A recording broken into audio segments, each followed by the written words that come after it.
Est-ce qu'on est vraiment libre? C'est une question que je me pose souvent, comme de nombreux autres philosophes avant moi, et encore plus depuis que j'ai débuté ma marche sur les sentiers du chemin de Compostelle. Descartes, par exemple, disait qu'on est libre parce que tout simplement on peut choisir.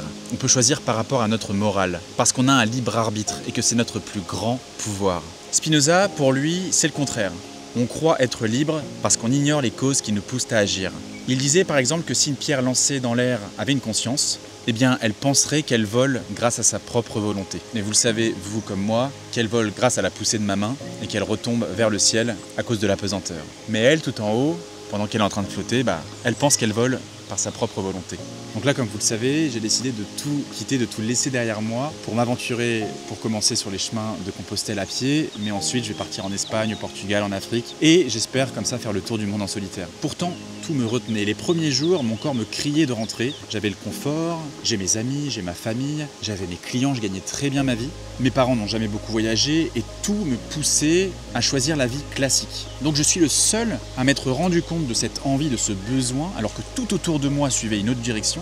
Et j'ai quand même choisi de m'écouter, d'écouter mon moi intérieur et de me lancer sur les routes à l'encontre de tous les avis, de tout ce que la vie me poussait à faire, c'est-à-dire l'inverse. Alors est-ce que j'ai été libre de faire ce choix de mon plein gré, ou est-ce que j'ai été poussé par une autre force, un autre type de gravité, un peu comme ce caillou qui pense avoir choisi de voler alors qu'il y avait une autre force ici qui l'a poussé et qui va le refaire revenir à la terre?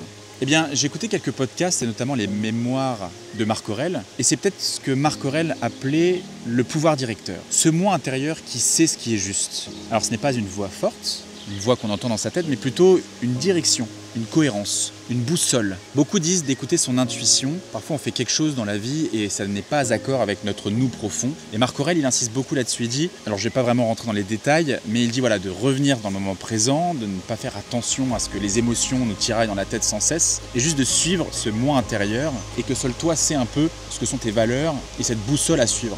Et bien peut-être que moi, dans une vie classique, je ne me retrouverai pas, c'est-à-dire que j'allais un peu à l'encontre de cette gravité qui me poussait à aller sur d'autres chemins, et que l'appel de liberté, d'aventure, d'indépendance était plus forte que toutes les forces qui me poussaient derrière moi. Spinoza disait que la pierre suit l'élan qui l'a poussée. Peut-être que moi aussi je suis cet élan, peut-être qu'une force invisible m'a poussé. Mais la différence, et c'est là où Spinoza a insisté, c'est la liberté ne serait pas en fait de prendre un choix libre, mais c'est de se rendre compte justement pourquoi on a pris ce choix. Et peut-être que c'est cette conscience-là d'être libre. Le fait de se trouver, de trouver ses valeurs, de trouver sa boussole intérieure, de se rendre compte pourquoi on a pris ses choix et d'en assumer donc les conséquences. Et toi, tu crois qu'on est vraiment libre ou on a une destinée? Dis-moi ça en commentaire.